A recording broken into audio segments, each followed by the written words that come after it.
Hi guys, good morning. Hmm, it's 5 o'clock in the morning. Maglalakad-lakad tayo at kasama ko ulit ang aking travel buddy.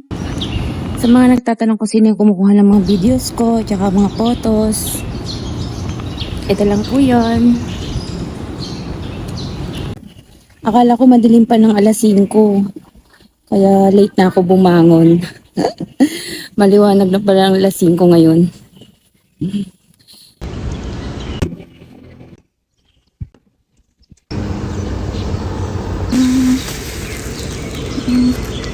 Bumili ako ng soya.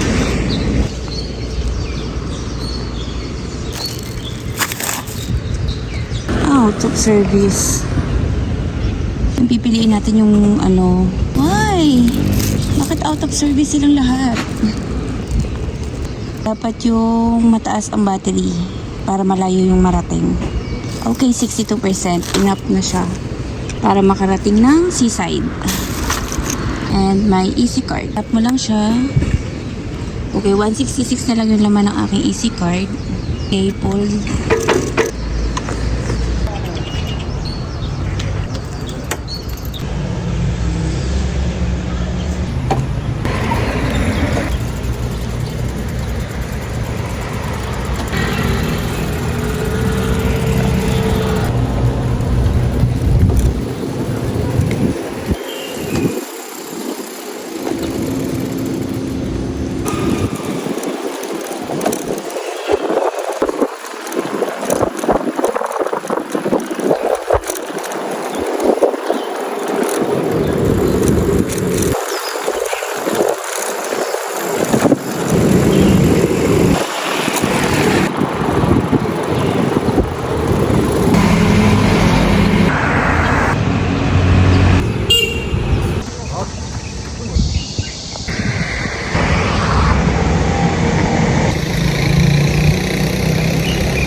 Ang ganda ng view. Yung dalawang malaking kulay green na building, yun nga pala ang company ko.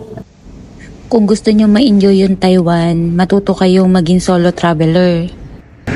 Kahit man lang maglakad-lakad kayo sa labas, magbike, nakaka-enjoy na talaga dito.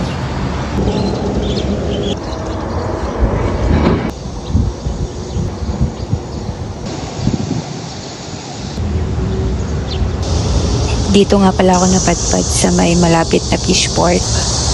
Mag-aalas 6 pa nga lang ng umaga pero napakasakit na sa balat ng init ng araw.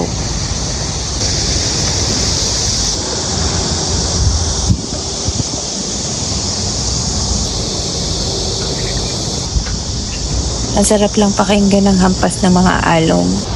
Pati yung huni ng mga ibon, nakaka-fresh talaga ng isip, nakakawala ng stress.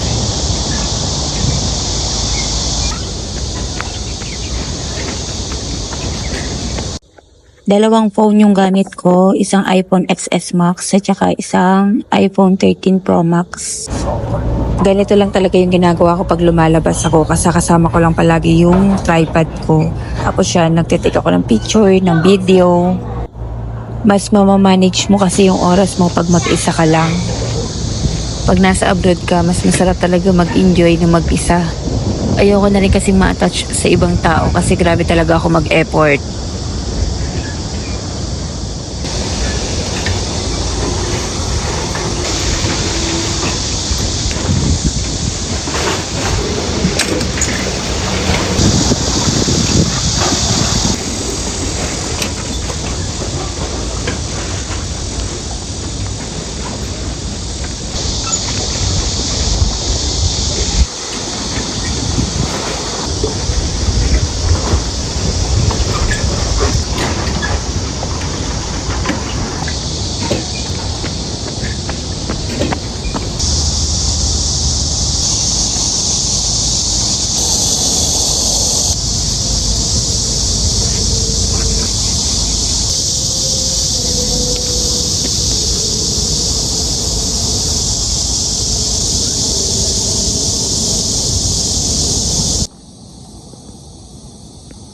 Look who's filming me. Napakainit. Ano ko uuwi? Mainit na magbike. Tamang pahinga lang muna.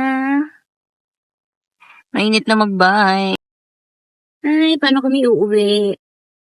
Napakainit na magbike. Tamang pahinga lang muna, guys. Kasi kahit saan ka magsuot ngayon ay napakainit. Maganda pa dito kasi fresh air. Everything around me looks so beautiful and sweet. Everything so bright, it's like the rain. All day I'm not gonna touch you out. It's so bright, it's like the rain.